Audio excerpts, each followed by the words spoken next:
Today I'm going to be talking about the importance of taking a sector break. I think while running a sector, one of the key things is understanding that you need to take a sector break.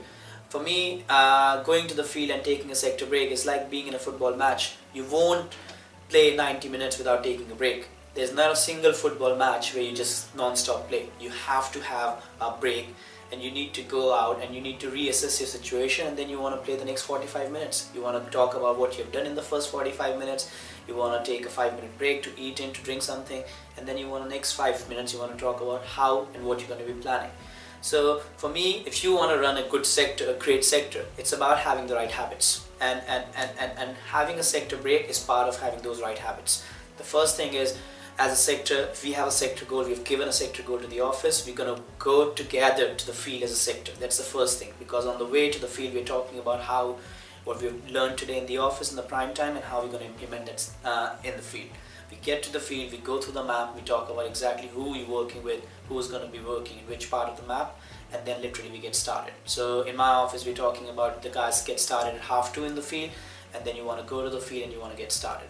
The sector break should be happening around 4:45, and that's where you have decided this is the cafe we're going to meet all of us, and that has all been agreed on before even you start, because that's the point of contact. You will come back and everyone meets. So irrespective of whether you're 5 minutes away or 15 minutes away, it doesn't matter.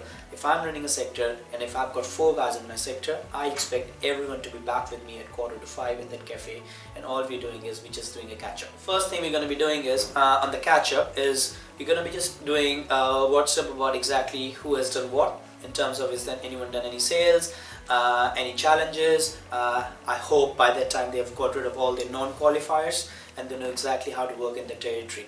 I would expect some positive stories within the sector, what they have done, and I want to know what the challenges are. I want to know exactly what they need to be doing. We're going to have all the drinks and food, whatever we need to have for 5-10 minutes. It's not about just me talking about exactly what we're going to be doing. I let the guys a bit chill out for 5 minutes as well, just to sort of take off the pressure and just relax. And before we're going to go off, for the next 5 minutes, I want to talk about exactly what the game plan is for the next 3 hours, because the prime time is about to start.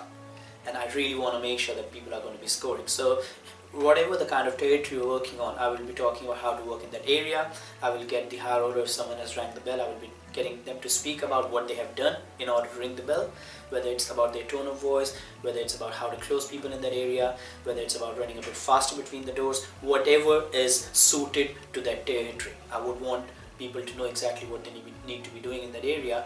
And more than anything, it just refocuses people about what they want to achieve for the next 3 hours, because a lot can be achieved if you put your head down and you want to sort of go and focus on that.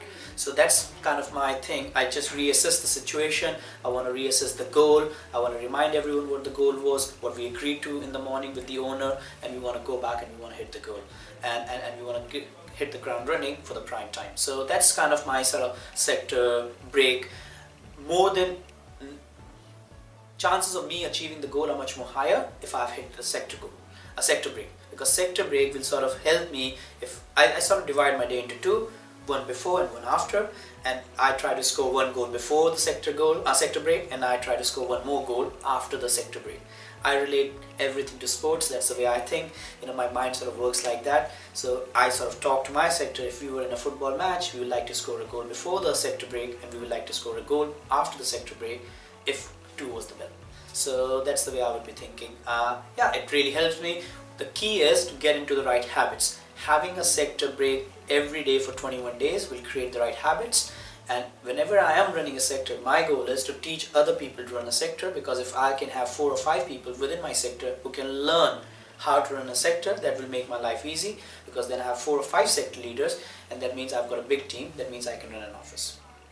That's about running a sector break.